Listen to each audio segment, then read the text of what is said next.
Hello and welcome to another screencast by Usoft Solutions. This is part 2 of our uSchol billing process. So as we ended in the first part, we looked at the process involved in billing the school, and we are going to actually implement it now. So to begin with, we first need to create the new term. So we are going to bill people for the new term, which is the first term in our case. So under administration, we come to academic year. So we are going to create a new term. You can see that the currently active term is third term, which is a promotional term. So we are going to open a new term, which is going to start from September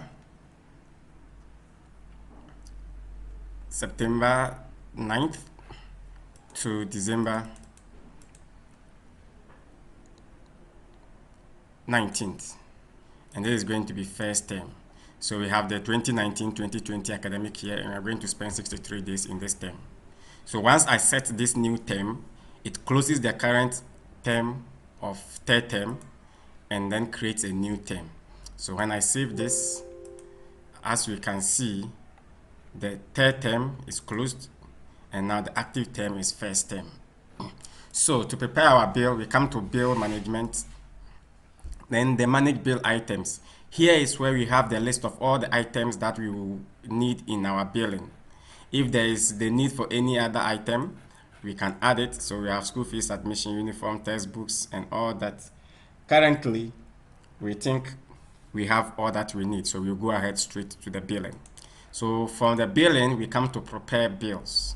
So this is how we prepare bills. So we are preparing bill against the 2019-2020 academic year and for the first term. And so to start our billing, we want to start from our section. We want to start with lower primary. And lower primary, we have different student types here. We want to start with the day students. So we select the bill items and indicate how much you are going to pay. So day student in lower primary, let's say tuition fee. Tuition fee for them in lower primary is 200 cedis. Here we have this option to apply to all student types. What this means is that this current item, mind you, we are going to bill for each student type differently. And as we can see, we have different student type: non-scholarship, scholarship, new admission KG, new admission lower primary, new admission GHS, day, and border. All these are different student types. What this means is that whatever we are doing, tuition fee, for instance, that we've selected to be 200 cedis, if all the other student types are going to pay the same amount, then all we need to do is select this to apply to all student types. This is to help you save time so that you don't have to repeat the process for all the other student types. So advisedly, we do it for the items that are general across all student types, and then we do the specifics for the other student types. So for instance, all student types are going to pay a tuition fee of 200 cedis. So I say apply, I say save, and this automatically applies that to all other student types. So for instance, if I select borders, you see that the student type of the tuition fee of 200 cedis is there. So when I come to add the specifics that differentiate the borders from the day student, I would not need to add the tuition fee again. It would have been added automatically. So in addition, we are going to pay for stationery. Stationery for the term is going to be, let's say, 50 cedis, and everybody is going to pay for stationery. So I add that one as well. And the next item, let's say maintenance fee. Maintenance fee is 20 cedis, and everybody pays maintenance fees. Then the next one is PTA. All people under lower primary pay PTA of 10 cedis. This one is also applicable to all student types. Then we have ICT management system. Let's say everybody is paying 10 cedis as well. Then we can also say examination fee. Everybody is paying 20 cedis. So as we do it, we can see that the total bill to be paid keeps changing. That is being added. So let's say clubs and societies is also 10 cedis. Everybody pays it. That is irrespective of the type of student you are, you pay that. Then there is going to be a development levy of say 10 cedis, which is also to be borne by all. So we have 330. Then let's say for examination, okay, examination is already added.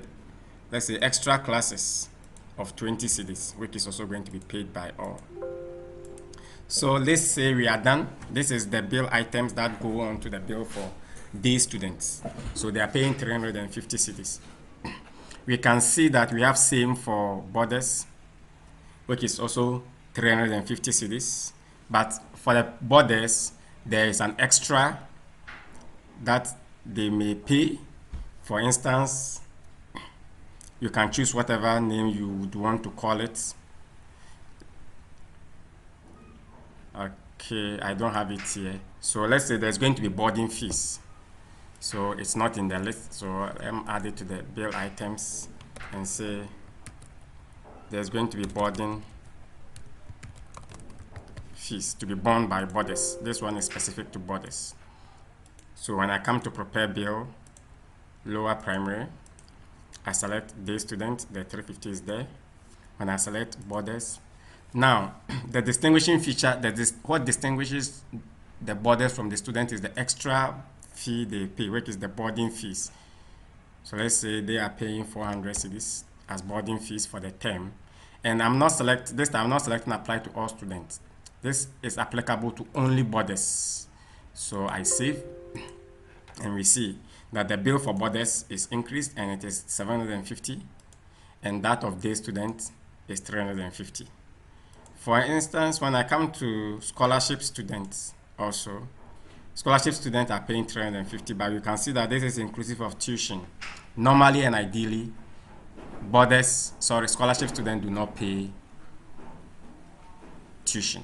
So I can select this one and delete this. And this is applicable to only the selected student direct scholarship. So here we are left with the general ones that everyone else is paying. So now you could see that scholarship students have 150. This is just a shortcut to help you from typing so many things when there are general ones across.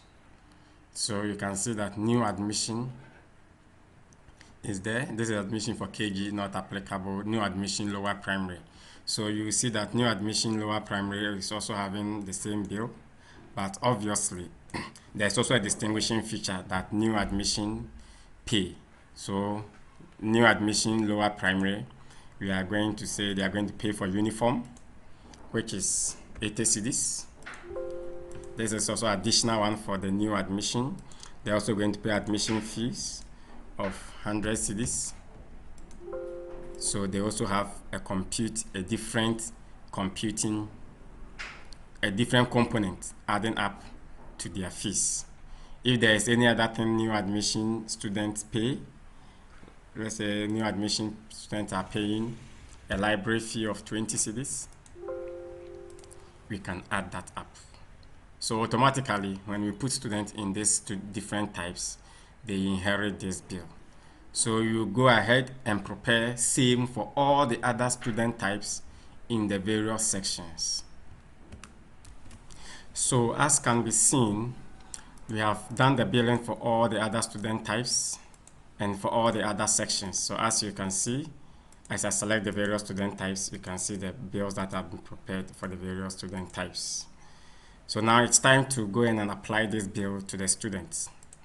So we come to bill management, then bill students. It is worthy to note that it is at this point that we are actually coming to bill students. So we select nursery as the section, then under that we have nursery 1 and nursery 2. So I look at non-scholarship students in nursery 1. This is their bill, but currently there are no students since we moved all of them to nursery 2. So let's bill nursery 2. Non-scholarship students, here are the 10, and these are the applicable bill. So we bill students, and the system automatically bills them. We select the other student type, scholarship. There's nobody on scholarship. There's nobody on the other student types, even though there are bills for them. So we do this same. So let's take lower primary class 1, non-scholarship students. These are the students we have, and this is their bill. We apply, and the students have been billed. Scholarship students, there's nobody on scholarship. There's nobody day. There's nobody border. We take class 2, non-scholarship. Here they are. This is their bill. We apply to them. Scholarship students, there is none. So basically, this is how we do the billing, and we can continue for all the other classes. Okay, so all the classes have been billed. So we come to the billing report, and from here we can select a class to see its report. So let's say class 1. We want to see their report for the 2019-2020 academic year, and this is the bill for the class. So as we can see, we have the student bill details and the bill items, and all of them showing. Now this is the fees payment policy. This is the school's policy on fees payment. That one can also be set under bill management fees payment policy. So whatever the policy the school wants to, then they can put it here and set the account details here. So that is what we have here. So we can print this, and this will be the billing for the whole class. So from here, we can also see from the school our expected. So when we select our first term under our termly bills, and we look at our summaries, this one gives us each of the bill items and our expected income. So we have textbooks making up 39.47% of the total bill, tuition making up 36.89% of the total bill, and all the other items. And this is their expected financial values, and these are their actuals, that is payment of fees within the term. As we can see, no fees payment has been made. So we are expecting 162,590 Ghana cedis for the term. And currently, this is also the outstanding because no bill has been paid in the term. Thank you for watching, and subscribe and comment as necessary and as you may deem fit. All comments are welcome. Thank you and have a great day.